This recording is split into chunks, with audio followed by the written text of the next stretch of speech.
This episode of Steve's Outdoor Adventures was brought to you by the Adventure Armory.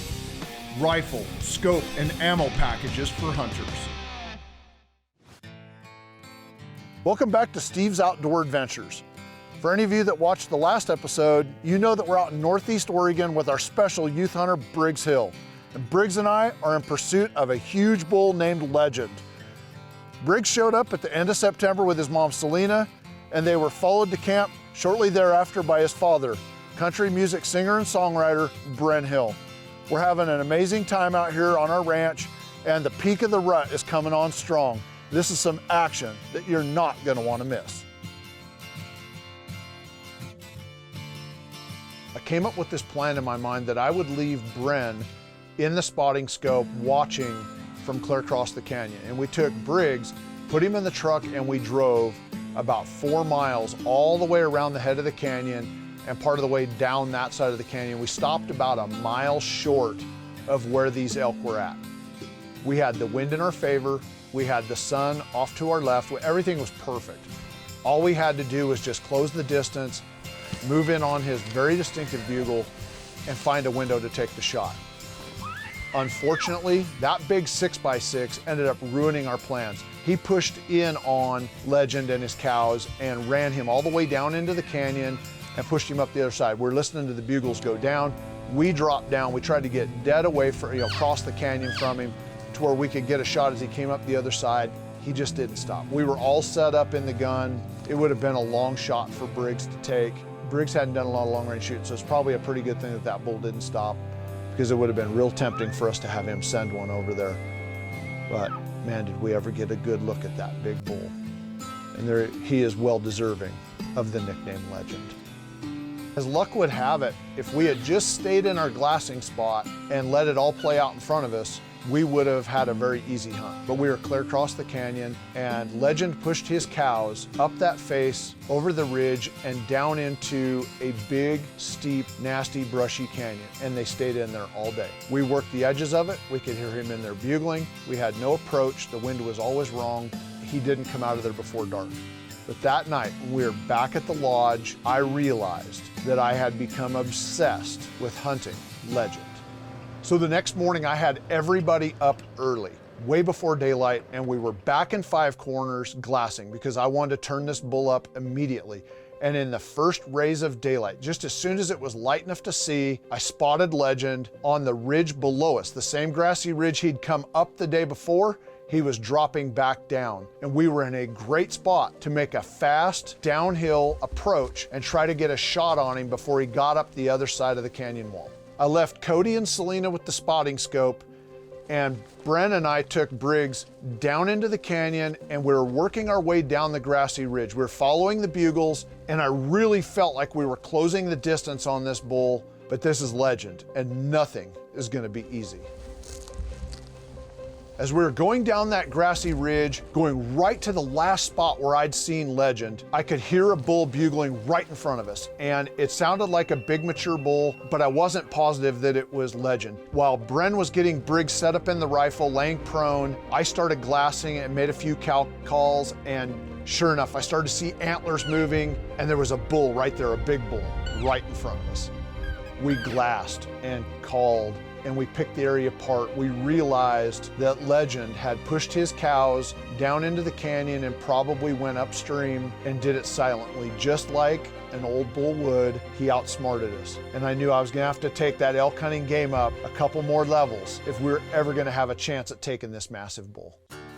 This week, Briggs is hunting with our trusted Briggs Premier Series youth rifle. And what makes this a youth rifle is the fact that we had the custom shot build it. They cut the stock down so it's a little bit shorter, and it fits the kids perfectly. It's chambered in .308 Winchester, and we had complete custom load development done over in the Pendleton Ammunition Shop. So it's shooting 180 grain tip triple shocks, about 2,550 feet per second. This rifle has taken a lot of elk over the years. These kids have used it and done phenomenally well with it. We topped the scope with the Burris Veracity 4-20 first focal plane rifle scope, and we have a custom turret that has been cut specifically to the ballistics of the ammunition. It is the perfect combination of rifle scope and ammunition for any Western big game hunt, but it served us well here at the ranch. And what really makes this gun special for the kids is that we also put a suppressor on the end of the barrel. The suppressor reduces recoil, eliminates muzzle jump, noise flinch. It really makes the gun pleasant for the kids to shoot, and it makes a big game hunting rifle a lot less scary when you don't have that big boom right in your face. We're going to go in the field with Briggs this week knowing full well that he is hunting with a rifle that has proven itself time and time again. This week's gun segment is sponsored by Barry's VersaCradle. On the bench or at the range, the perfect tool for every job. This segment of Steve's Outdoor Adventures has been sponsored by Bergara Rifles, a passion for precision, every barrel, every rifle. This segment of Steve's Outdoor Adventures has been sponsored by Pendleton Ammunition, loading bullets, one round at a time. Now, Cody and I had been talking about where Big Legend must have gone with his cows, and we decided that he had probably gone up canyon. Our thought was for the evening hunt, we would go up to the head of the canyon, go across to the west side and start doing some calls, see if we couldn't locate him. And once we got up there, it wasn't long before we got a bull hooked. He was responding nicely to the call, so we went ahead and got set up. Here he comes, here he comes, here he comes, here he comes, here he comes.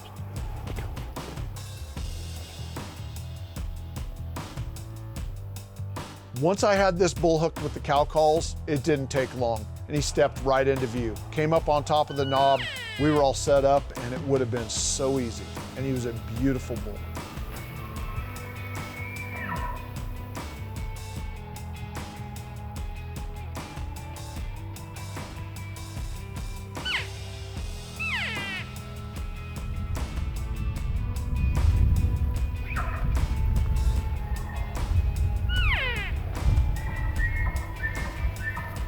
But the reality is, it's early in the hunt and it isn't Legend. This is not the legendary 7x7 that I am obsessed with hunting, but we're gonna let him go. But when you're hunting a bull like Legend, if you've got a 7x7 in the area, you have got to stay on that bull. You've got to hunt that bull until you're positive that he is not there anymore, or you wrap your tag on his antlers. After spotting Legend 2 mornings in a row from 5 corners, we were back there the next day, just right at first light and glassing, and not a morning goes by that we don't see multiple herds from that spot. We're always seeing new bulls every day, but not on this morning. Something was different. Something had changed. There was no elk around anywhere. It took about 5 minutes before I spotted the problem. I saw 2 wolves working their way down the far side of the canyon along the ridge top, working their way back to the north. And what I can tell you is this: I can always tell when the wolves are around. The elk change. They get quiet, they often leave the area, and sometimes they brush up and become less active. And while I don't like having the wolves here, we live in a state where the political climate pretty much says that we're never going to have a wolf hunting season. And until those laws change, the wolves are protected here. We can't kill them. We have to learn to adapt to them. And they're just a part of our ecosystem. I see them all the time. We still have a lot of elk, but our good hunting days are when the wolves are not around. And our bad hunting days, well, this is gonna be one of those bad hunting days. So I made the decision that we wouldn't hunt the rest of the day. We would let the elk kind of settle down, and hopefully the next day, the elk would go back to normal and start bugling and carrying on, and we would probably try and hunt some different places on the ranch. Having a property like the Ponderosa Ranch doesn't come without a tremendous amount of responsibility. We have to manage these lands, and I'm not just talking about managing the wildlife. Wildlife management goes hand in hand with timberlands management and grasslands management. You have to have a healthy ecosystem if you're going to have a healthy wildlife population. And on a property like this that was over-harvested of its timber in the early 90s, we have to go back to all of these thickets or small stands of trees that are growing very closely together that are not healthy, and we have to get them opened up. Otherwise, we could have a catastrophic wildfire. So we partnered up with Bobcat, and we brought in a T740 skid steer and a couple of different attachments. First and foremost, we used the forestry cutter attachment to grind these trees up into small bits and feed them to the bigger trees that we leave behind. This opens up the forest floor so that grass can grow. So once we get through grinding these trees up, we open it up to having a more healthy forest. The other thing we've run into are larger stands of trees that are bigger in diameter. Now these are trees that are a little bit too big around to masticate or grind up into small bits and pieces effectively with our equipment. So then we switched over to a Dymax timber shear. What we do with that is we actually come up and we can grab the tree, snip it off at the butt, and we can put them in nice clean piles and then sell those trees to the mill for either post and pole, maybe even small saw logs. And that helps us offset the cost of our thinning. It's really been, I guess, one of the best things possible to have a partner like Bobcat, because it's enabled us to come in and better manage our wildlands, our timberlands, and create a better habitat situation for the wildlife that does live here. And that allows us to host kids like Briggs Hill on these wonderful hunts and do that year after year, because we know that by having a healthy forest, a healthy ecosystem, we're gonna have healthy wildlife populations and be able to host those hunts. This segment of Steve's Outdoor Adventures has been sponsored by Marathon Seat Covers. We've got you covered. This segment of Steve's Outdoor Adventures has been sponsored by Pendleton Ammunition. Loading bullets, one round at a time. All right. What's this song, by the way? My Time to Kill. My Time to Kill. Perfect.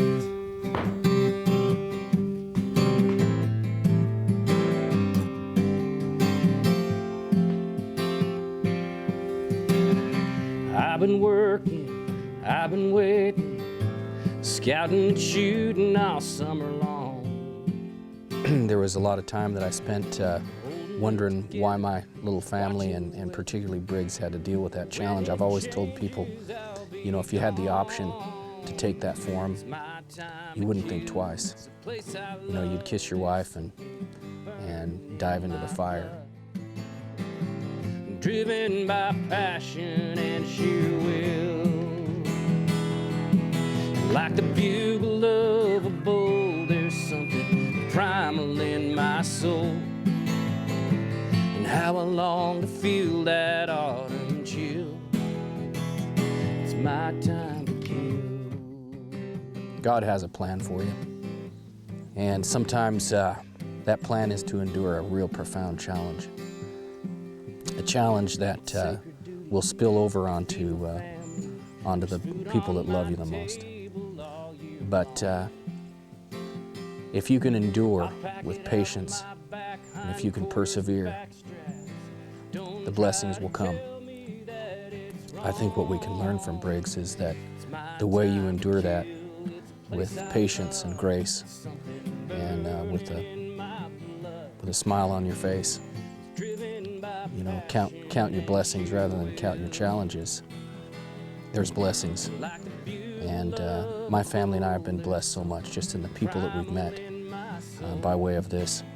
I don't know that I'd ever known Steve West and or had this opportunity to experience this with my son. And obviously it's something I wouldn't trade, and that's partially why I think, you know, what's happening here and what Steve provides is bigger than the sum total of all the parts. This is going to reach out there and touch people and help them through challenges. And you know, if there's anything that I could say, it's get out in the mountains and get out with your kids. Feel that autumn chill. It's my time to kill.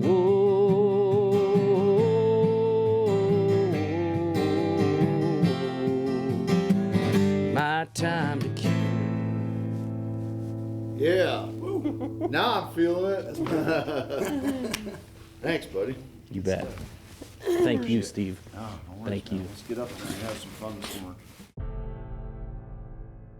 After having our elk hunt so rudely interrupted the day before by those wolves, I decided the next morning we would go back and start our hunt right there at Five Corners. And sure enough, I could tell that the wolves were gone when the bugling resumed in the canyon below us. What was once a silent canyon the day before was now filled with bugles just 24 hours later.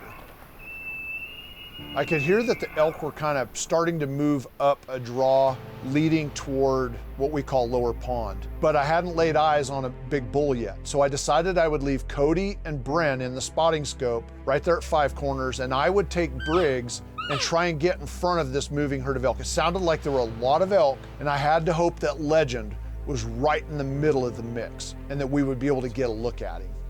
Based on the direction that the bugles were going, I knew that these elk were going for a place that I call the stump. It was only a quarter of a mile from us, but I had to get Briggs' feet moving, and we had to get going, and we had to get there fast, because when those elk head that direction, they usually don't stop for much. So we took off on a straight line, and we got to the stump just in a nick of time. I got the gun laid down, got Briggs set up prone, and I started glassing just as the first cow started walking into the open.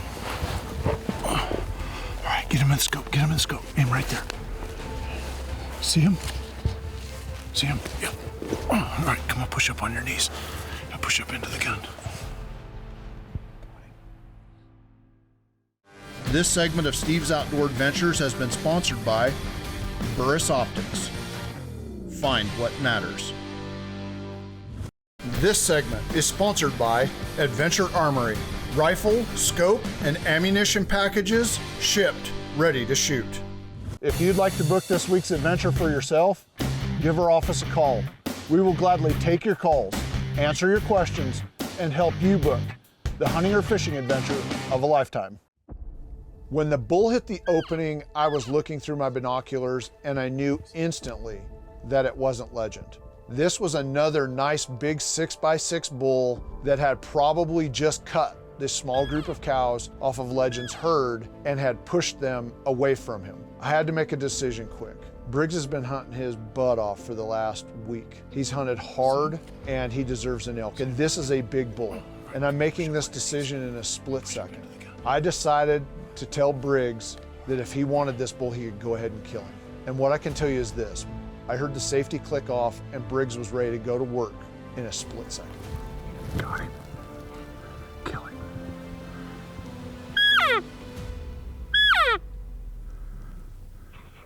Shoot him. Chamber another one.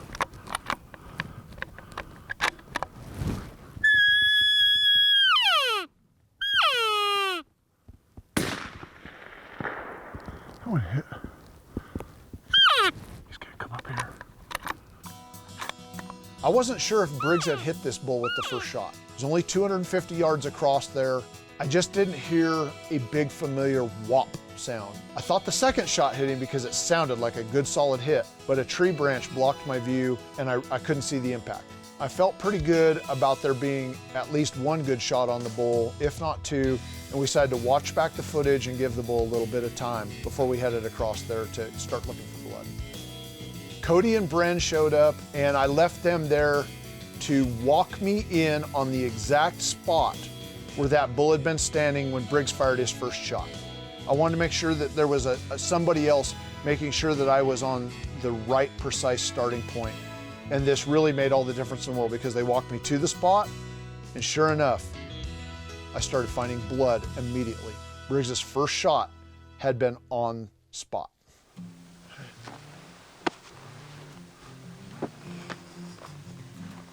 Oh my God. Buddy, come here. We got him. Oh my God, he's huge. Briggs' first shot was perfect.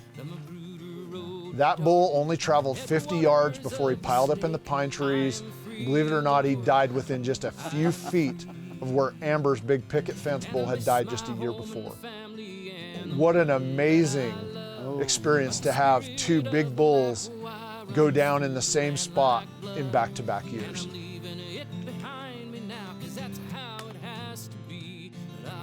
Thought it was very cool because the ivory tips, thought those are pretty cool.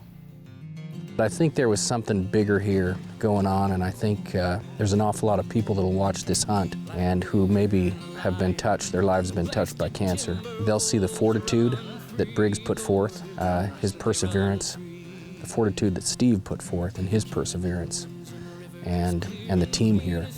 the camera crew, and Cody. You know, I think we've learned a really important life lesson here that persevere and it will pay off. Woo! Holy smokes, buddy. Oh my gosh. Oh gosh, I love you, kid. You happy? Mm-hmm. Oh my gosh. Congratulations, buddy. Thanks. That is an awesome bull. Man. You have to understand that there is absolutely no way that I could ever share with you all of the footage that we took over the course of a lengthy hunt with Briggs. This hunt was a lot longer than we were able to portray in a half-hour television show. And Briggs probably got one of the most incredible overall elk hunting experiences of any of the kids that we've ever had come out to the ranch. He carried on our tradition of killing 6-point or better bulls for every kid, and we just have some memories that we're gonna cherish forever.